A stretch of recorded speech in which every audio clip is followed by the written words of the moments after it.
Hello everyone, nubkeks here. Welcome back to Nub Raids, and in today's video, this one will be a little bit shorter. We're going to be looking at the new champions coming in this patch. Should be coming, I think, this week, that are not part of the Sylvan Watchers faction, guys. We're on the test server.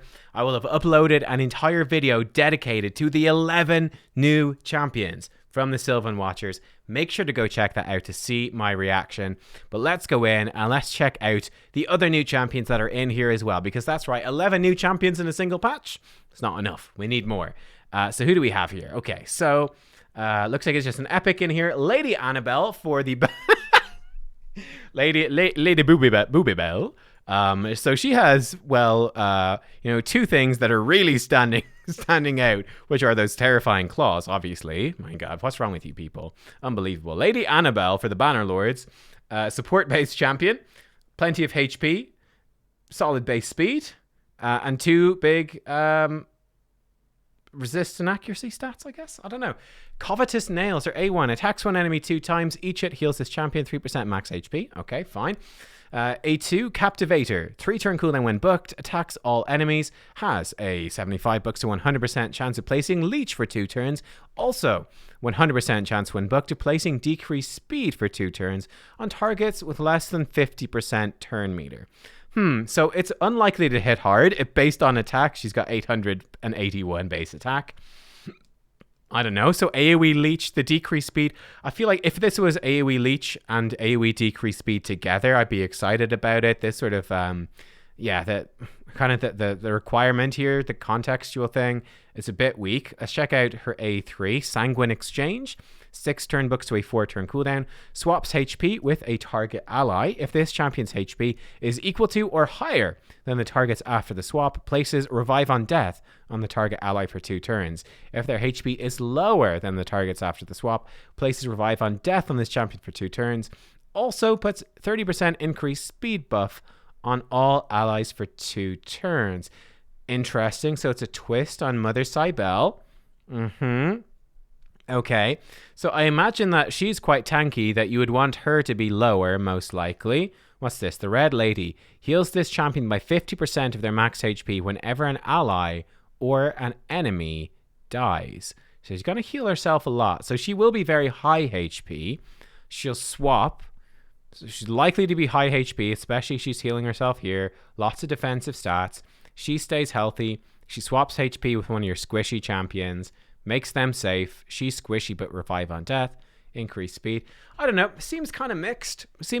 I feel fairly meh about this champion. The AI of this move, I know from Mother Cybele, is really funky. It's really wonky. I don't know. But look, it's a 4-turn cooldown, increased speed. She has the potential for AoE decreased speed and Leech. She's not awful. She might have some use. But I'm not too blown away, to be honest. Mixed feelings about that one. Let's jump into the Undead Hordes, where we've got the new fusion. Oh, man. Oh, she looks so cool. Holy moly. Okay. They knocked it out of the park. This is... I know we got the whole new faction. This might actually be my favorite visual champion. It's like she's like drowning underwater, like weighed down by this sort of runic stone, and it's like floating, the effect of her hair floating in the water. Visually, she looks freaking amazing. Okay, and the thing that I am definitely excited to see, that base speed, that for me was the number one thing, the number one question for this champion. What was her base speed going to be? Because as we probably know by now, she has that decreased turn meter for enemies, increased turn meter and increased speed for allies on the 4-turn cooldown. She's like a mini Lysandra, okay, in terms of that move. Her move is not as strong as Lysandra in the High Elves. Now, Lysandra has 110 base speed, which is the same base speed as Arbiter. This makes this champion much more interesting to me because with 112 base speed, she is faster than both of those.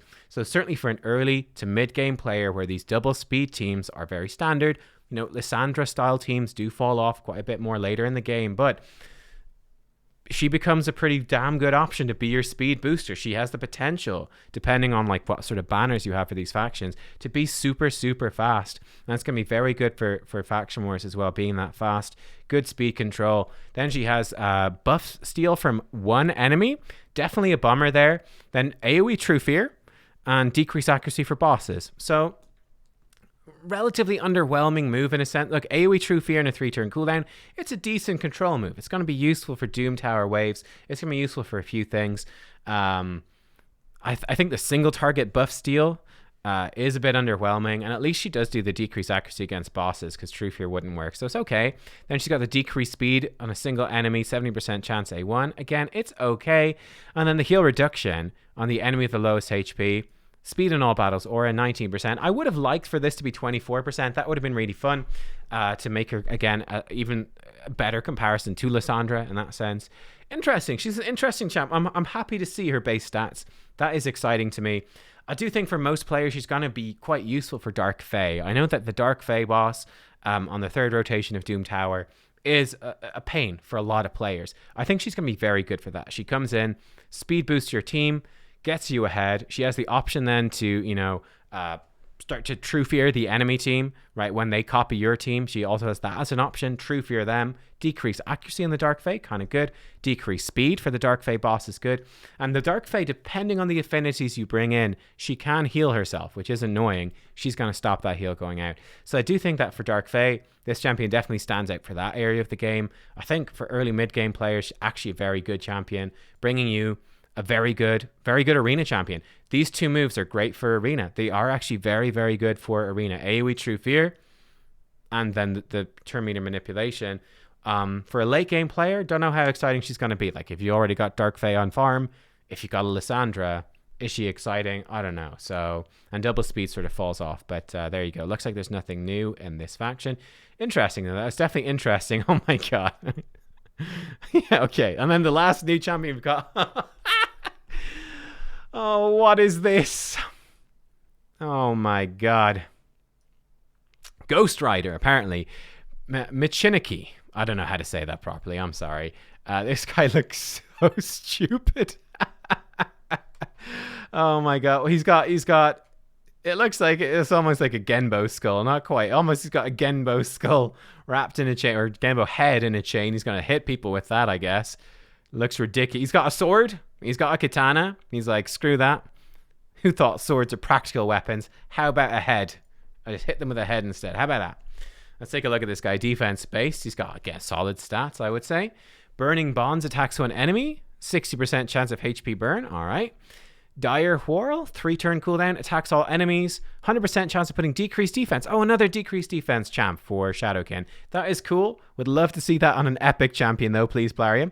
Also has a 75 so 100% chance of putting decreased attack on enemies under Hex debuffs. Oh no, it's my weakness. As you guys know, I really like Hex. I really don't like this guy, but I like Hex. Now I have to like him. Decreased defense with a decreased attack, 3-turn cooldown. I mean, there's lots of legendaries even still that have AoE with decreased defense on a 3-turn cooldown. Decreased defense with Hex, I presume he has a way to put out Hex. Doubled Degeneracy, 3-turn cooldown when booked, attacks all enemies 2 times. First hit removes all buffs from each target. Second hit places Hex for 2 turns. Okay, that's actually quite good. So AoE buff strip, that then puts out Hex. Might do good damage. It's a double hitter. Courser of Curses. Whenever an ally attacks an enemy under Hex, this champion has a 50% chance to team up and join the ally's attack. Okay, that's pretty cool, which is going to then start putting out HP burns. This guy's actually pretty good. I think this guy's pretty solid. Okay, I hate to say it, but I like him. So he's got 2 AoE attacks on 3-turn cooldowns. That's really good for defensive damage dealing. He does have 57% crit damage. Interesting. I guess the challenge is going to be getting him with enough accuracy to do this stuff. But yeah, that's pretty cool. Like you think about Hydra, buff strip with Hex is good. Then coming in with decreased defense, decreased attack is good. Being able to join in on attacks and place HP burns is also really good. For Hydra, it's easy to build him with enough accuracy. For Arena, I actually think he's potentially a very good setup as well for the Hex nukers. Buff strip and place Hex. That's, you build him with high accuracy. He's got 20 baseline. He does have decent speed. You could build him as like he just goes in, strips, puts out Hex, and then like a Thea nukes. Man, I don't know. Probably you guys don't think he looks... I just feel like he looks a bit goofy, but I actually think he's a really solid champion. He's actually pretty cool. Yeah, this guy's actually pretty interesting. I'd almost start to wonder, this guy has the potential, I think, to be a guaranteed champion, though I suspect maybe they would go for the new faction instead, just because they do really like Hex and they're trying to push Hex. Interesting one. Yeah. Yeah, he looks like a clown. He looks like a clown, but actually a good champ. So there you go, guys. They're the 3 new champs. I think both of the legendaries actually pretty interesting. Yeah, pretty interesting. The epic. I mean, she's got nice visuals. Visually, she looks lovely. Apart from that, I don't know about her though. I'm guessing she's probably the fusion epic. We'll find out very soon. Let you know when I know. But they're all the new champions, guys. Yeah, I'll be back with videos very soon, testing out all the cool new stuff. Thanks for watching this one. I will see you next time. Bye bye.